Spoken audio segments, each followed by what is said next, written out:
नमस्कार. आज आपण युनिट 3 याचा third topic that is DUIS rule चालू करतोय. DUIS stand for differentiation under integral sign. Okay, आता हा टॉपिकमध्ये आपण एक्झॅक्टली काय करणार आहोत बघा.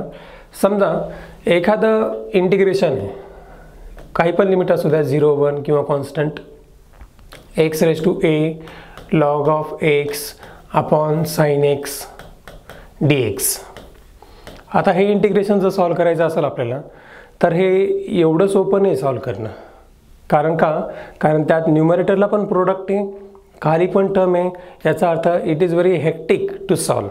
मग जेव्हा एखादं इंटिग्रेशन खूप डिफिकल्ट असतं सॉल्व करायला, त्या केसमध्ये आपण अशा प्रकारच्या इंटिग्रेशनला सॉल्व करण्यासाठी या टर्मचा वापर करतो, दॅट इज DUIS, म्हणजेच डिफरन्शिएशन अंडर इंटिग्रल साइन. आपण जनरली अशा प्रकारच्या इंटिग्रेशनला डेरिव्हेटिव्ह ॲडजस्ट करतो, पण ते कोणतं? पार्शल. समजा इथे मी डेरिव्हेटिव्ह काढलं d/dx, तर त्या केसमध्ये काय होईल, हा dx आहे आणि इथे पण dx आहे, हे डायरेक्टली दोन्ही इंटिग्रेशन कॅन्सल होतील आणि मला टर्म काय मिळेल? ही. पण मी d/dx नाही घेत, मी काय घेतो? एक्झाम्पलमध्ये कोणता अदर दॅन व्हेरिएबल आहे. अदर दॅन व्हेरिएबल म्हणजे काय? आपला variable of the integration x आहे.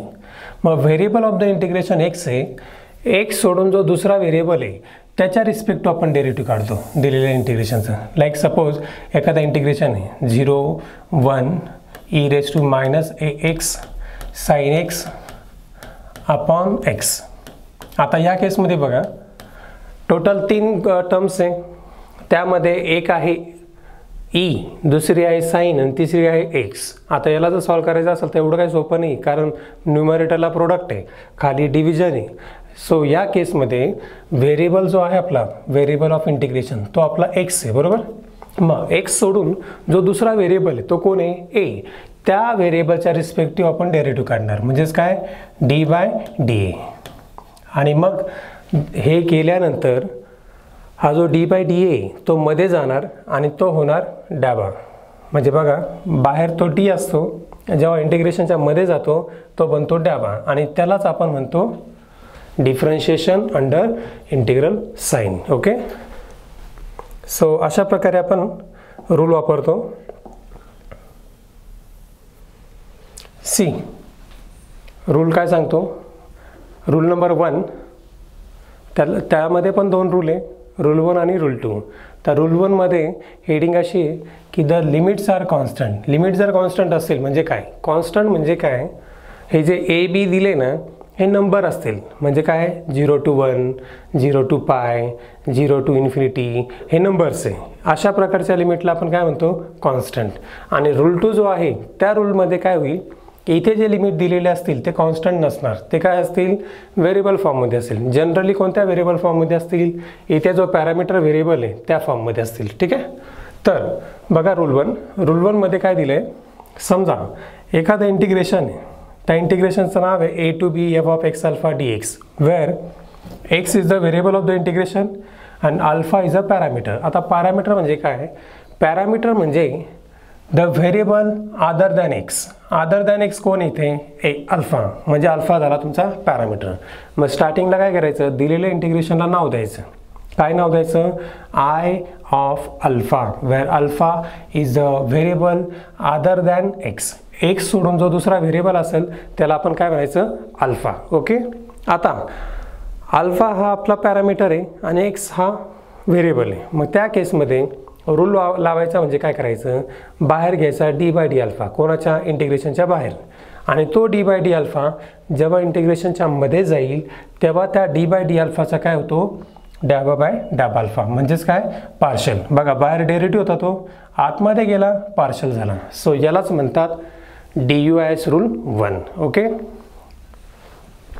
आता हा रूल वापरण्याआधी तुम्हाला काही इंटिग्रेशन्स आले पाहिजे, बेसिक डेरिव्हेटिव्ह आले पाहिजे, ते सांगतो मी. बेसिक काय काय लागणार आहे आपल्याला? समजा मला एखादा डेरिव्हेटिव्ह काढायचं आहे, d/dx of e to the power ax.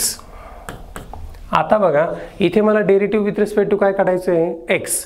मग त्या केसमध्ये मी काय करणार, ई रेज टू ए एक्सचं डेरिव्हेटिव्ह ॲज इट इज घ्यायचं, multiply this term by derivative of power कोणाच्या, ईच्या.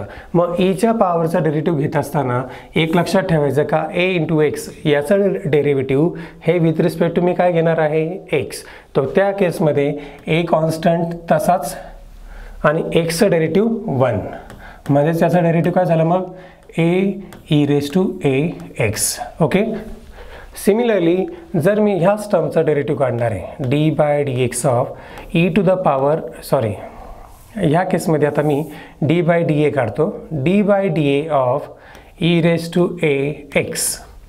आता इथे काय होईल, इथे मी derivative with respect to a काढतोय म्हणून ई रेज टू ए एक्सचं derivative e raise to a x as it is into derivative of a x will be with respect to a. या केसमध्ये विथ रिस्पेक्ट टू ए चाललंय ना, तर x constant तसाच आणि डेरिव्हेटिव्ह ऑफ ए 1.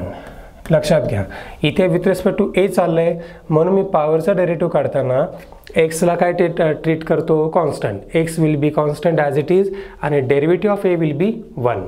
करेक्ट. तर अशा प्रकारे मी ई रेज टू एक्स दोन्ही प्रकारे डेरिव्हेटिव्ह काढलेत. इथे विथ रिस्पेक्ट टू एक्स काढलं आणि इथे विथ रिस्पेक्ट टू ए काढलं. समजा मला आता काढायचं आहे derivative of x raise to a. आता एक्स रेज टू एचं डेरिव्हेटिव्ह काढायचं आहे. आपल्याला माहिती आहे, समजा इथे आपल्याला एक गोष्ट माहिती आहे की समजा मला D by D x of 7 raise to X काढायचं असेल तर मी काय करतो, कॉन्स्टंट रेज टू व्हेरिएबलचा डेरिव्हेटिव्ह काढतो 7 रेज टू एक्स तसाच इंटू लॉग ऑफ 7 म्हणजेच काय, कॉन्स्टंट. तर ज्या केसमध्ये आपला व्हेरिएबल जो आहे विथ रिस्पेक्ट टू एक्स तो जर वरती असेल तर आपण काय करतो, ही टर्म ॲज इट इज लिहून टाकतो आणि multiply by log of that constant. आता ह्या केसमध्ये आपला कॉन्स्टंट कोण आहे, एक्स, आणि व्हेरिएबल कोण आहे, ए. व्हेरिएबल ए का आहे, कारण विथ रिस्पेक्ट टू ए चाललं आहे. इथे विथ रिस्पेक्ट टू एक्स चाललं होतं, with respect to x 7 raise to एक्सचं डेरिव्हेटिव्ह हे आहे. तर with respect to a x raise to एचं डेरिव्हेटिव्ह काय यायला पाहिजे, x raise to a as it is into log of x. त्याचं कारण काय, कारण एक्स हा कॉन्स्टंट आहे, जसा 7 कॉन्स्टंट आहे तसा एक्स हा कॉन्स्टंट आहे आणि ए हा व्हेरिएबल आहे. जसा तिकडे व्हेरिएबल कोण आहे, एक्स, इकडे व्हेरिएबल कोण आहे, ए.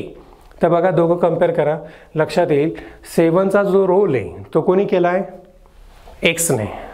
करेक्ट. आणि व्हेरिएबल एक्सचा रोल जो आहे तो कोणी केला आहे, एने. कम्पेअर केला तर तुमच्या लक्षात येईल इथे विथ रिस्पेक्ट टू ए हे बरोबर आहे आणि इथे विथ रिस्पेक्ट टू एक्स हे बरोबर आहे. तर अशा प्रकारे आपण डेरिव्हेटिव्ह काढतो. आता समजा मला इंटिग्रेशन काढायचं आहे.